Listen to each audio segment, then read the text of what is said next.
தென்மதுரை வீரனுக்கு என்னுடைய மாமனுக்கு தேக்குமர தேகமடி அம்மா அம்மா.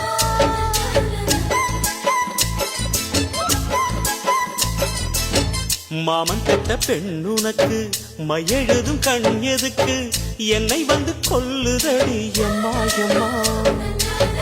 ஆத்திலே நான் குளிச்சேன், ஆசையா நீ புடிச்சேன், தோளத்தான் நீ புடிச்சேன், சொர்க்கத்தை நான் புடிச்சேன். அடடா, ஒரு அங்குலம் அங்குலமாக நீ ஆசையை முத்தங்கள் போட அதை என்னென்ன சொல்லுவேன் எப்படி சொல்லுவேன் நானே. சந்தனமே குங்குமமே நில்லடியோ இனிக்கும் செந்தமிழில்